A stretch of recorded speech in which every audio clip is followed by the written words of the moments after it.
ओम नमः शिवाय। हर हर महादेव। शिव पुराण की रुद्र संहिता के इस अध्याय में हम उमा द्वारा शंभु के नेत्र मूंद लिए जाने पर अंधकार में शंभु के पसीने से अंधकासुर की उत्पत्ति, हिरण्याक्ष की उत्तरार्थ तपस्या और शिव का उसे पुत्र रूप में अंधक को देना, हिरण्याक्ष का त्रिलोकी को जीतकर पृथ्वी को रसातल में ले जाना और बिरहा भरा रूप धारी विष्णु द्वारा उसका वध की कथा को सुनेंगे। सनत कुमार जी कहते हैं, व्यास जी, अब जिस प्रकार अंधकासुर ने परमात्मा शंभु के गणाध्यक्ष पद को प्राप्त किया था, महेश्वर के उस मंगलमय चरित्र को श्रवण करो।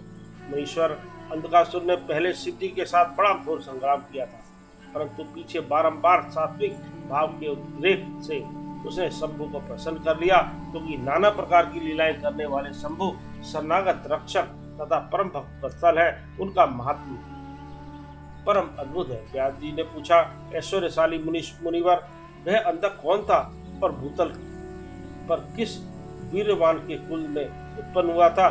दैत्यों में प्रधान तथा महामनस्वी उस बलवान अंधक का स्वरूप कैसा था और वह किसका पुत्र था? उसने परम तेजस्वी शंभु की गणाध्यक्षता को कैसे प्राप्त किया? यदि अंधक गणेश्वर हो गया तब तो वह परम धन्यवाद का पात्र है। शरद कुमार जी ने कहा, मुने, पूर्व काल की बात है। एक समय भक्तों पर कृपा करने वाले तथा देवताओं के चक्रवर्ती सम्राट भगवान शंकर को विहार करने की इच्छा हुई। तब वे पार्वती और गणों के साथ ले अपने निवास भूत कैलाश पर्वत से चलकर काशीपुरी में आए। वहां उन्होंने उस पुरी को अपनी राजधानी बनाया और भैरव नामक वीर को उसका रक्षक नियुक्त किया। फिर पार्वती जी के साथ रहते हुए वे भक्तजनों को सुख देने वाली अनेक प्रकार की लीलाएं करने लगे। एक समय वे उसके वरदान के प्रभाववश अनेकों वीराग्र गण्य गणेश्वरों और शिवा के साथ मंदराचल पर्वत गए और वहां भी तरह तरह की क्रीड़ाएं करने लगे। एक दिन जब प्रचंड पराक्रमी कपर्दी शिव मंदराचल की पूर्व दिशा में बैठे थे, उसी समय गिरजा ने नम्र कीड़ावश उनके नेत्र बंद कर दिए। उस प्रकार जब पार्वती ने मूंगे, स्वर्ण और कमल की प्रभाव वाले अपने कर्ण कमलों से हर के नेत्र बंद कर दिए, तब उसके नेत्रों के मूंद जाने के कारण वहां क्षण भर में ही घोर अंधकार हो गया। पार्वती के हाथों का महेश्वर के शरीर से स्पष्ट होने के कारण शंभु के ललाट में स्थित अग्नि से संतप्त होकर मज्जल प्रकट हो गया और जल की बहुत सी बूंदें टपक पड़ी। तदंतर उन बूंदों ने एक गर्भ का रूप धारण कर लिया। उससे एक ऐसा जीव प्रकट हुआ जिसका मुख विकराल था। वह अत्यंत भयंकर, क्रोधी, कृतधन, अंधा, क्रूप, जटाधारी, काले रंग का, मनुष्य से भिन्न, बेडोल और सुंदर बालों वाला था। उसके कंठ से घोर घर घर सब निकल रहा था। वह कभी गाता, कभी हंसता और कभी रोने लगता था तथा जबड़ों को चाटते हुए नाच रहा था। उस अद्भुत दृश्य वाले जीव के प्रकट होने पर शिव जी मुस्कुराए। पार्वती से बोले, श्री महेश्वर ने कहा, प्रिय, मेरे नेत्रों को मूंद कर तुमने ही तो यह कर्म किया है, फिर तुम उससे भय क्यों कर रही हो? शंकर जी के उस वचन को सुनकर गौरी हंस पड़ी और उनके नेत्रों पर से उन्होंने अपने हाथ हटा लिए।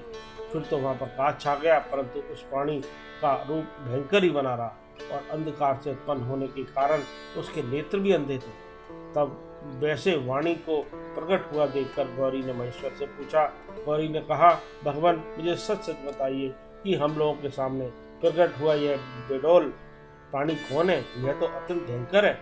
किस निमित्त को लेकर किसने इसकी सृष्टि की है और यह किसका पुत्र है? शरद कुमार जी कहते, महर से जब लीला रचने वाले तथा तीनों लोगों की जननी गौरी ने सृष्टि कर्ता की उस अंधी सृष्टि के विषय में जो प्रश्न किया, तब लीला बिहारी भगवान शंकर अपनी प्रिया के उस वचन को सुनकर कुछ मुस्कुराए और इस प्रकार बोले। महेश्वर जी ने कहा, अद्भुत चरित्र रचने वाली अंबिके, सुनो, जब तुमने मेरे नेत्र मूंद दिए थे, उसी समय यह अद्भुत एवं प्रचंड पराक्रमी प्राणी मेरे पसीने से प्रकट हुआ। इसका नाम अंधक है।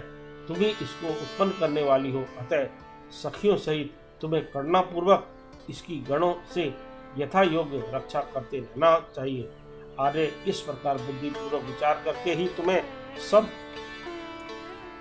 सब कार्य करना चाहिए। कुमार जी कहते हैं, मुने अपने स्वामी के ऐसे वचन सुनकर गौरी का हृदय कर्णार्ध हो गया। वे अपनी सखियों सहित अंधक की अपने पुत्र की भांति नाना प्रकार के उपायों द्वारा रक्षा करने लगी। तंत्र शिशिर ऋतु आने पर दैत्य हिरण्याक्ष पुत्र की कामना से उसी वन में आया, क्योंकि उसकी पत्नी ने उसके ज्येष्ठ बंधु की संतान परंपरा को देखकर उसे संतानार्थ तपश्चर्या के लिए प्रेरित किया था। वहां वह कश्यप नंदन हिरण्याक्ष वन का आश्रय ले पुत्र प्राप्ति के लिए घोर तप करने लगा। उसके मन में महेश्वर का दर्शन की इच्छा थी, अतः वह क्रोध आदि दोषों को अपने काबू में करके फूट की भांति निश्चल होकर समाधिष्ठ हो गया। विजेंद्र तब जिसकी ध्वजा में वृष का चिन्ह वर्तमान है तथा जो पिनाक धारण करने वाले हैं, वे महेश उसकी तपस्या से पूर्णतया प्रसन्न होकर उसे वर प्रदान करने के लिए चले और उस स्थान पर पहुंचकर दैव्य प्रवर हिरण्याक्ष से बोले। महेश ने कहा, दैत्यनाथ, अब तू अपनी इंद्रियों का विनाश मत कर, इसलिए तूने इस व्रत का आश्रय लिया है। तू अपना मनोरथ प्रकट कर, मैं वरदाता शंकर हूँ, अतः तेरी जो अभिलाषा हुई वह सब मैं तुझे प्रदान करूंगा। सनत कुमार जी कहते हैं, महर्षि महेश्वर के उस सरस वचन को सुनकर दैत्यराज हिरण्याक्ष परम प्रसन्न हुआ। उसने ग्रीस के चरणों में नमस्कार करके अनेक प्रकार से उनकी स्तुति की। फिर वह अंजलि बांधे सिर झुकाकर कहने लगा। हिरण्याक्ष ने कहा, चंद्रभाल मेरे उत्तम पराक्रम संपन्न तथा दैत्य कुल के अनुरूप कोई पुत्र नहीं है, इसलिए मैंने इस व्रत का अनुष्ठान किया है। देवेश, मुझे परम बलशाली पुत्र दीजिए। सनत कुमार जी कहते हैं, मुने दैत्यराज के उस वचन को सुनकर कृपालु शंकर प्रसन्न हो गए और उससे बोले, दैत्याधीप, तेरे भाग्य में मेरे वीर से उत्पन्न होने वाला पुत्र तो नहीं लिखा है, किंतु मैं तुझे एक पुत्र देता हूँ। मेरा एक पुत्र है जिसका नाम है अंधक। वह तेरे ही समान पराक्रमी और अजय है। तू संपूर्ण दुखों को त्याग कर उसी को पुत्र रूप से वरण कर ले और इस प्रकार पुत्र प्राप्त कर ले। सनत कुमार जी कहते हैं, महर्षि उससे यूँ कहकर गौरी के साथ विराजमान उन महात्मा भूतनाथ त्रिपुरारी शंकर ने प्रसन्न होकर हिरण्याक्ष को वह पुत्र दे दिया। इस प्रकार शिव जी से पुत्र प्राप्त करके वह महामनस्वी दैत्य परम प्रसन्न हुआ। उसने अनेकों स्त्रोतों द्वारा रुद्र की पूजा करके प्रदक्षिणा की और फिर वह अपने राज्य को चला गया। ग्रीस से पुत्र प्राप्त कर लेने के बाद वह प्रचंड पराक्रमी दैत्य संपूर्ण देवताओं को जीतकर इस पृथ्वी को अपने देश रसातल में उठा ले गया। तब देवताओं, मुनियों और सिद्धों ने अनंत पराक्रमी विष्णु की आराधना की। फिर तो भगवान विष्णु सर्वात्मक यज्ञ में विकराल 12 शरीर धारण कर थुथुन के अनेकों प्रहारों से पृथ्वी को विदीर्ण करके पाताल लोक में जा घुसे। वहाँ उन्होंने कभी न टूटने वाले अपनी अगली दाढ़ों से तथा थथुन से सैकड़ों दैत्यों का कचुम्बा निकालकर अपने वज्र सुदृष्ट कठोर पाद प्रहारों से निशाचरों की सेना को मथ डाला। तत्पश्चात अद्भुत एवं प्रचंड तेजस्वी विष्णु ने करोड़ों सूर्यों के समान प्रकाशमान सुदर्शन चक्र से हिरण्याक्ष के प्रज्वलित सिर को काट लिया और दुष्ट दैत्यों को जलाकर भस्म कर दिया। यह देखकर देवराज इंद्र को बड़ी प्रसन्नता आई। उन्होंने उस असुर राज्य पर अंधक को अभिषेक कर दिया। फिर महात्मा इंद्र विष्णु को अपनी दाढ़ों द्वारा पाताल लोक से पृथ्वी को लाते हुए देखकर परम प्रसन्न हुए और अपने स्थान पर आकर पूर्वक स्वर्ग और भूतल की रक्षा करने लगे।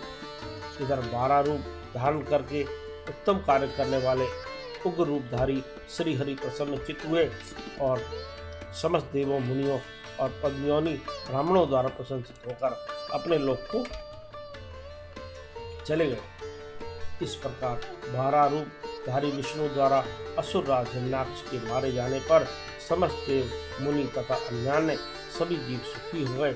इस प्रकार रुद्र संहिता का यह अध्याय समाप्त हुआ। ओम नमः शिवाय। हर हर महादेव।